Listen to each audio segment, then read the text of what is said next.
Good morning, children. I hope you all will be quite well. Today, we are going to start the first lesson from Supplementary Reader, The Tiny Teacher. बच्चों, ये जो lesson है ये बहुत ही interesting lesson है. Tiny means very small, little, and teachers means one who teaches us, who gives us knowledge, who gives us information. So in this lesson we are going to read about a very little creature which we mostly ignore. We never pay attention to it. We never think that we can learn so great from such a little creature, tiny teacher. So let's start this lesson, children. तो बच्चों, आइए हम अब इस lesson को पढ़ते हैं और देखते हैं वो कौन टाइनी टीचर है जो हमें बहुत कुछ सिखा सकता है, बता सकता है. दो so very small, the ant is unbelievably intelligent and hardworking. यद्यपि बहुत छोटा और इतना इंटेलिजेंट और हार्ड वर्किंग जिस पर भरोसा नहीं किया जा सकता, विश्वास नहीं किया जा सकता है. Among the various kinds, the commonest ant is black or red. चींटियों के बहुत सारे प्रकार होते हैं और उनमें से जो सबसे आम चींटियाँ होती हैं वो हैं ब्लैक और रेड कलर की. Ants live in comfortable homes called ant hills. और ants जहाँ पर रहती हैं उनके घर को हम लोग एंट हिल्स कहते हैं. तो बच्चों, अब now let's read the first paragraph. Name the smallest insect you have seen and the wisest. Is it the fly? आपको बताना है सबसे छोटा और सबसे अधिक बुद्धिमान प्राणी. क्या ये मक्खी है? No it isn't. नहीं, मक्खी नहीं है. Is it the mosquito? फिर क्या मॉस्क्विटो मच्छर है? No not the mosquito. नहीं, मच्छर भी नहीं. Then it must be the worm. अगर मॉस्क्विटो नहीं है और फ्लाई नहीं है तो फिर ये वार्म होगा. Warm means also, children, an animal which with a long soft body and no backbones or limb. बहुत छोटा कीड़े जैसा एक क्रीचर होता है, उसको हम वॉर्म कहते हैं. No none of this. इनमें से कोई नहीं है. It is the ant. फिर ये कौन है? ये है एंट, चींटी. The commonest, the smallest but the wisest insect. जो सबसे बहुत आम क्रीचर होता है, सबसे छोटा होता है लेकिन सबसे अधिक बुद्धिमान. The story of an ant's life sounds almost untrue. जो चींटी के जीवन की कहानी है वो अक्सर हमें असत्य लगती है. But people have kept ants as pets. लेकिन लोगों ने एंड्स को पालतू यूँ कहिए पालतू जानवरों की तरह भी रखा है। And have watched their daily behaviour closely, और इनके बर्ताव को, डेली बर्ताव को, रोज दिन प्रतिदिन के बर्ताव को, व्यवहार को बहुत नज़दीकी से देखा है।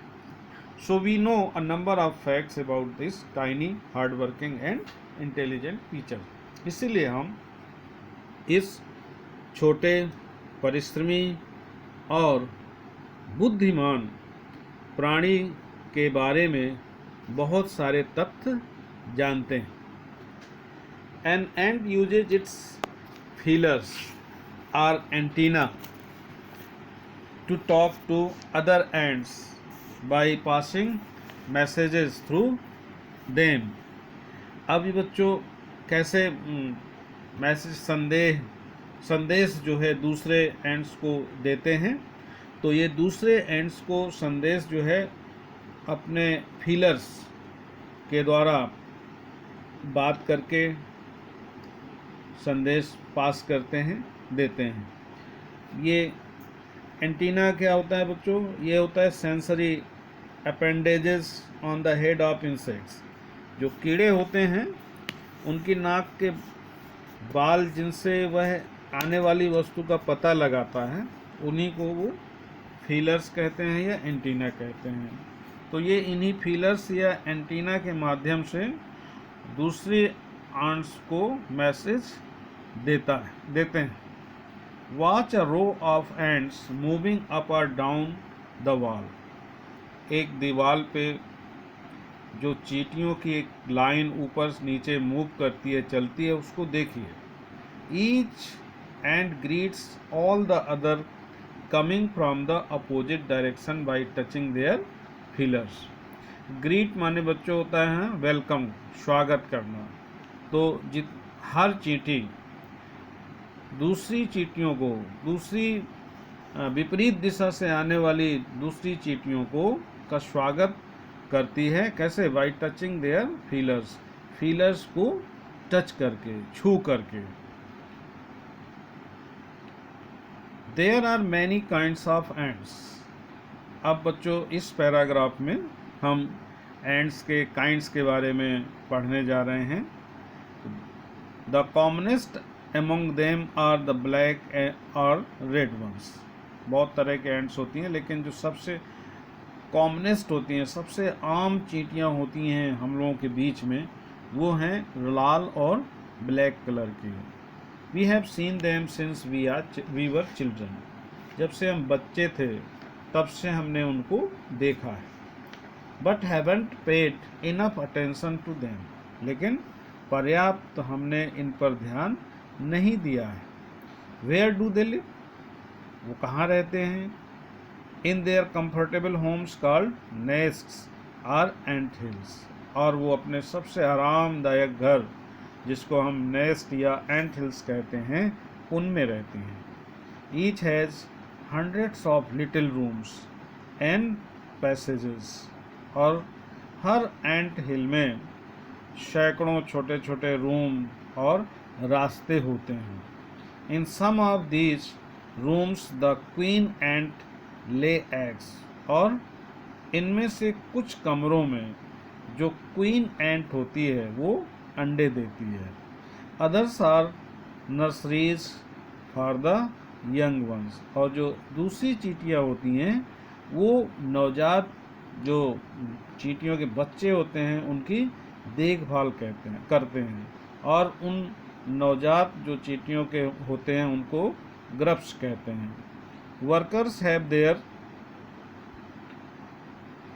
Reserve quarters. और जो काम करने वाली चींटियाँ होती हैं उनके अपने अलग क्वार्टर्स होते हैं। They spend most of their time searching for food. और ये जो वर्कर्स चींटियाँ होती हैं, इनका अधिकतर समय खाना खोजने की तलाश में बीतता है। Some rooms serve as store houses for this food. और इनके जो एंट हिल होते हैं उनमें से कुछ जो रूम होते हैं वो स्टोर हाउस का काम करते हैं जहाँ पर फूड इकट्ठा करके रखा जाता है। सोल्जर्स हैव सेपरेट बैराक्स, और जो सोल्जर्स एंड्स होती हैं उनके अलग अलग बैराक्स होते हैं। No worker has ever tried to live in a soldier's house, और जो काम करने वाली वर्कर एंट होती है वो कभी भी सोल्जर के घर में जाने की कोशिश नहीं करती है। No soldier has ever gone out searching for food, और जो सोल्जर एंट्स होती हैं वो बाहर खाने की तलाश में नहीं जाती हैं। No worker or soldier or cleaner has ever harmed a grub, और जो भी ये चींटियों के प्रकार होते हैं जैसे वर्कर, सोल्जर और क्लीनर, ये कोई भी चींटी जो नवजात ग्रब्स होते हैं उनको कोई नुकसान नहीं पहुंचाते हैं।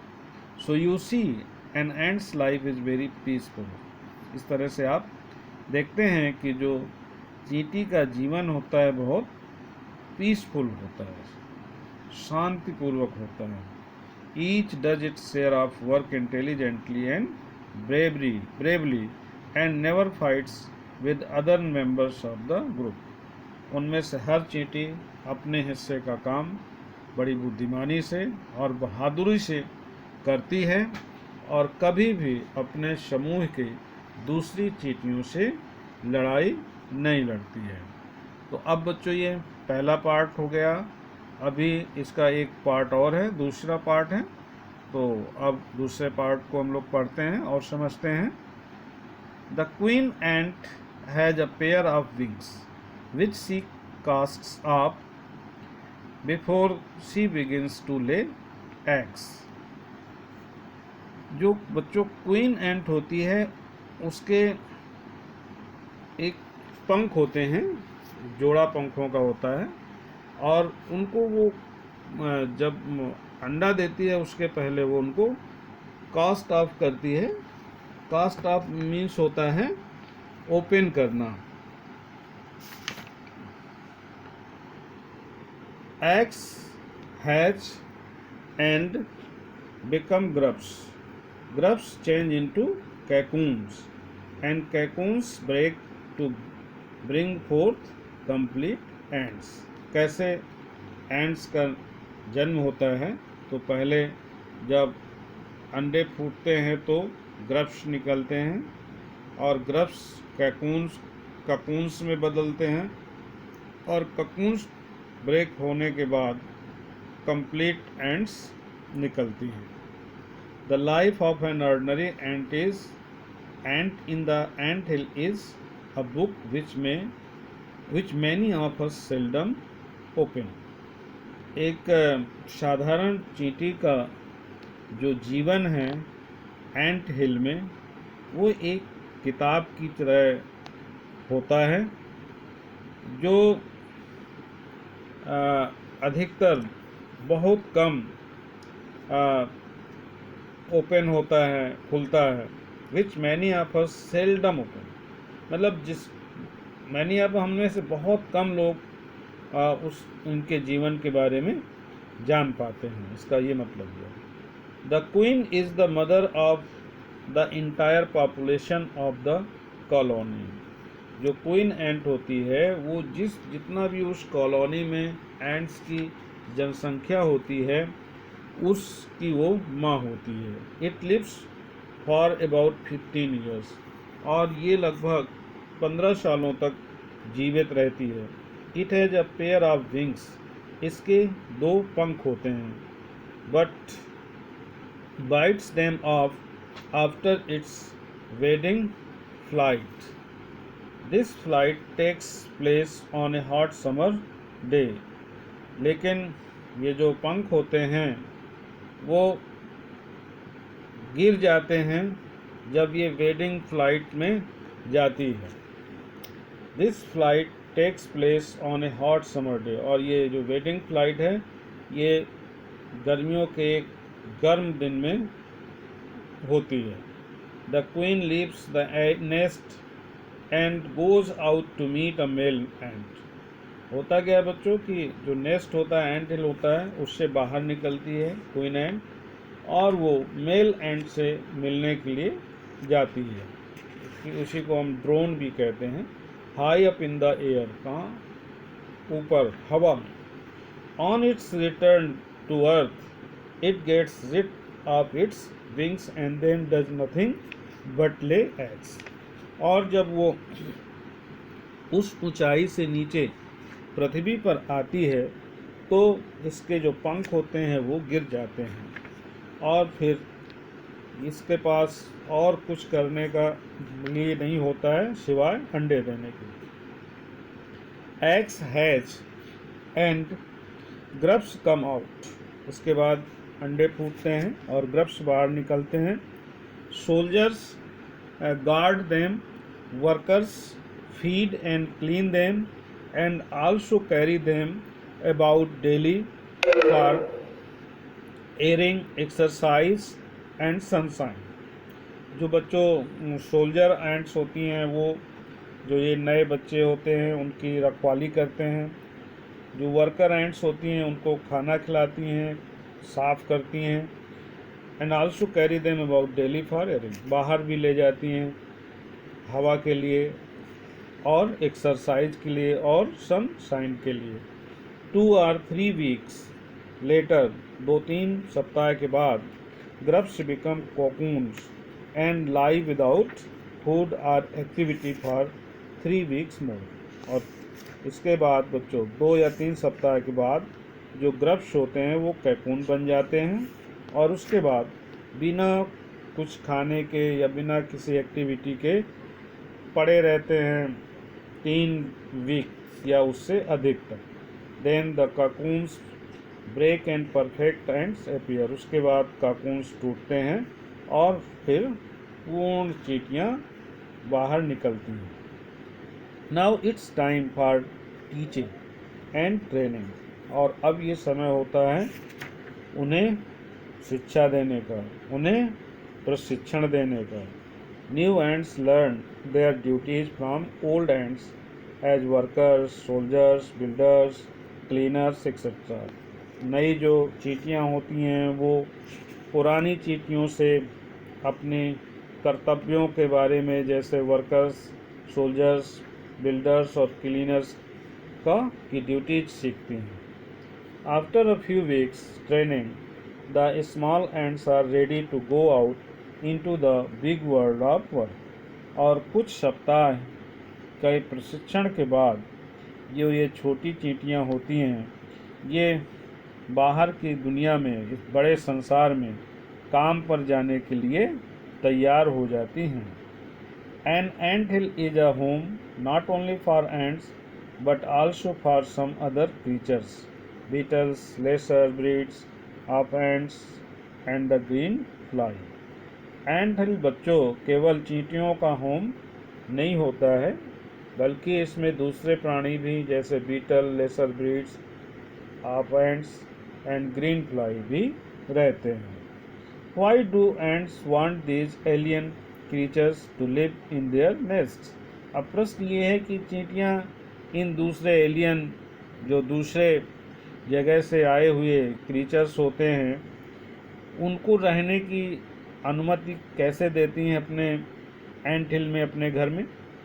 फॉर सेवरल रीजन्स, इसके बहुत सारे कारण होते हैं। Some give off smell pleasant to the ant senses, इसमें से जो ये दूसरे जो इंसेक्ट्स होते हैं कुछ से बहुत अच्छी खुशबू निकलती है जो एंट्स के सेंसेस के लिए अच्छी होती है, इसलिए उनको रखती हैं। अदर्स गिव स्वीट जूसेस, कुछ बहुत ही बढ़िया स्वीट जूस देती हैं। And some are just pets or playthings like cats and dogs to human beings, और कुछ केवल खेलने के काम आती हैं, जैसे कि आदमी के लिए बिल्लियाँ और कुत्ते होते हैं, तो कुत्ते बिल्लियों को लोग जैसे घर में रखते हैं उनके साथ खेलते हैं, इसी तरह से दूसरे इंसेक्ट्स को चींटियाँ अपने एंटिल में रखती हैं केवल उनके साथ खेलने के लिए। The green fly is the ant's cow, और जो इसमें ग्रीन फ्लाई होती है वो एंट्स की काऊ होती है, गाय होती है। The ants train it to give honeydew, और एंट्स इसको प्रशिक्षण देती हैं हनी ड्यू देने के लिए, जैसे कि गाय मिल्क देती है। With a touch of their antenna they milk it just as we milk the cow, और जैसे हम गाय से दूध निकालते हैं इसी तरह ये चींटियाँ इससे भी दूध निकालती हैं। Have humans learn as much as ants have, क्या मनुष्यों ने इतना सीखा है जितना चींटियों ने सीखा है? परहैप्स दे हैव, शायद उन्होंने सीखा है।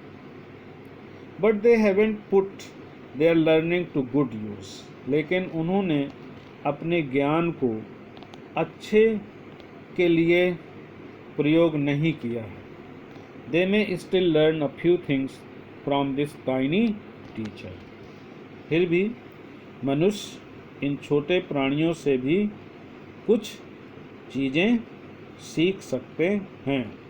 वो क्या क्या चीज़ें हैं जो हम ह्यूमन बीइंग्स इन चींटियों से सीख सकते हैं?